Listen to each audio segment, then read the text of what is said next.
ఐదో తరగతి చదువుతున్నాను. నేను ఇప్పుడు రామాయణం చెప్పబోతున్నాను. నా పేరు వి శరణ్ సాయి. నేను ఇప్పుడు రామాయణం చెప్పబోతున్నాను.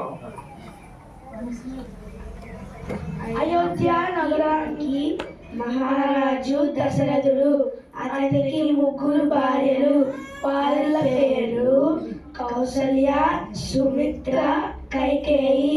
వారికి సంతానం లేకపోతే వశిష్ఠ మహాముని పుత్రకామేష్టి యాగం చేశారు. ఆ ఫలితంగా వాళ్ళకు 4 కుమారులు జన్మించారు.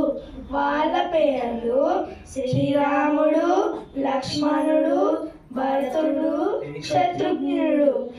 విశ్వామిత్రుడు మహర్షి ఆధ్వర్యంలో లోక రక్షణ యాగం చేయదలచి దశరథుని పెద్ద కుమారుడైన శ్రీరాముడిని కాపలా పంపమని కోరగా ఇష్టం లేకున్నా పంపసాగెను.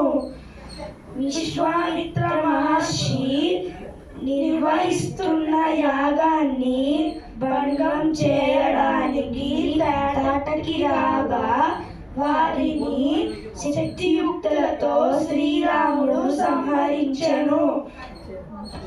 మిథిలా నగరపు మహారాజు జనకుడి కుమార్తెైన సీత జనక మహారాజు తన వద్ద ఉన్న శివధనుసుని విరిచిన వారికే తన కుమార్తెను ఇచ్చి వివాహం చేస్తానని ప్రకటించగా రాముడు శివుడి వేళ్ళు విరిచి సీతను వివాహం చేసుకుంటాడు. రాముడికి పట్టాభిషేకం చేయదలచగా కైకేయి తన కుమారుడైన భరతుడికి పట్టాభిషేకం చేయాలని రామలక్ష్మణులను అరణ్యవాసం చేయించాలని కోరగా దశరథుడు ఇష్టం లేకున్నా ఇచ్చిన వరం కారణంగా వారిని అరణ్యానికి పంపెను. రాముడి చెల్లెలు శూర్పణఖ రాముడిని చూసి వివాహం చేసుకుంటావా అని కోరగా రాముడు నిరాకరించడంతో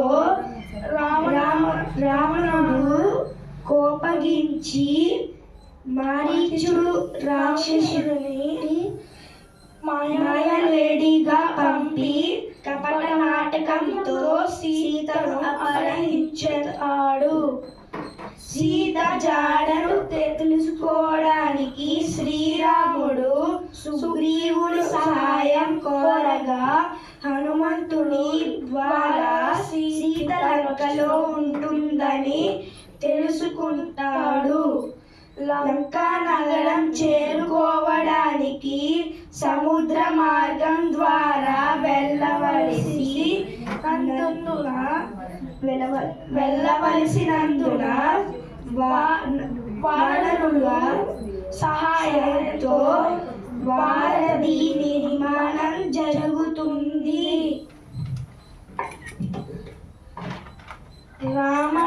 రామరావణుడి యుద్ధం జరుగుతుండగా లక్ష్మణుడు మూర్ఛిల్లుతాడు.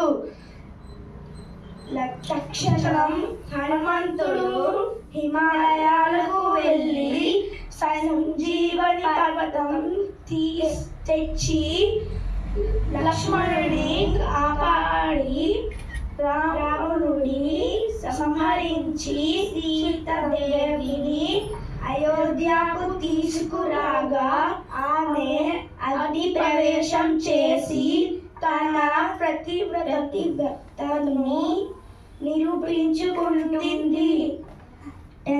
Thank you. జై శ్రీరామ్.